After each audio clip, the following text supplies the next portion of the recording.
I did listen to some of the music on your playlist. And you know, I was trying to figure out which one of these art pieces that I love the most. And I think it has something, ooh, this one, ooh. Why you got that attitude? And so I was listening to Styles P on Black by the rapper Styles P while sipping on some cognac. Okay? All right. And on this song he says, so proud to be just who I am. So proud to say that I am me. Do I sound like a rapper? So proud to be just who I am. Well, it's sad that so many of us speak the grammar of white supremacy when it comes to our children of color. So is being proud to be just who I am where the derogatory term attitude that's often used to describe black females, is that where it comes from? And you chose to flip it from attitude to passion. Did that work? It did. It did. Thank you. Thank you. It works because I think it's similar to your story that you said earlier about the kid and the mom saying no, no, no. There's another way to say no. It is. Right? You can still say no without saying it in that way. Because one of the things about saying no that much is that it becomes something that they embody in a subconscious space. And I think you really want to reframe the way we speak. I think that reframing attitude for passion changes her. And on top of that, like, she gets called bossy a lot. She's often called bossy. But if I say she's a boss, y'all okay with that?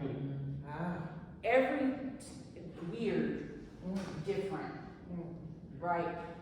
The word choices that we use really impact, and especially at such a young age when they're impressionable and their prefrontal cortex is still doing this thing and figuring out which is the most impressionable time in the school system. They take that time and fill it up with these words like, especially if you're a black girl, why you got that attitude? Why you so disrespectful?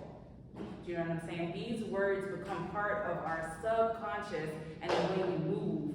I turned myself down because I didn't want to be a mad black woman, but I'm passionate. And if I say it like that, you're okay with it. As long as I say I'm a passionate woman. They literally describe people as passionate and really can't, you know, if you say that, we're all good. But if you said, she mad, she got an attitude, then it's a problem.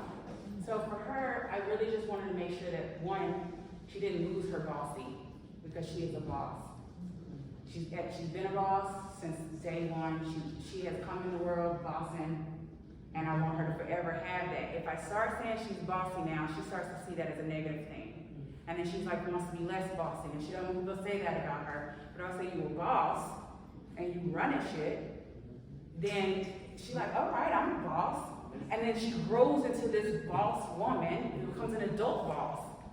And everybody's fine with that. But you want me to take that from her at 7 and hold on to it, I guess, in my back pocket. When she turned 25, you're like, oh, baby, here you go. You can have your boss back. Now I'd like for you to come and be a boss in my company. You know what I'm saying? So yeah, I think it does matter to change the narrative, the way we speak, the choices of words. All of that is in the school system. I think that the first time I ever heard things like, you're being disrespectful. The respectability politics in school is ridiculous. That respect thing, I got a problem with that. And I'll tell you why. I'm sorry. This is not mine. It's not mine. But you know, folks, my name is Phyllis. All right? And I don't like being called Miss Phyllis. What's your name? Layla. I'm sorry. Layla. Layla. I have a niece named Layla. Okay. And so people say, oh, well, I say Miss Phyllis because it's out of respect. Oh, no. You respect me because of my existence. And you don't have to put miss on it. And you don't have to put ma'am. No ma'am, yes ma'am. None of that. However, if you're writing a check, put miss. Miss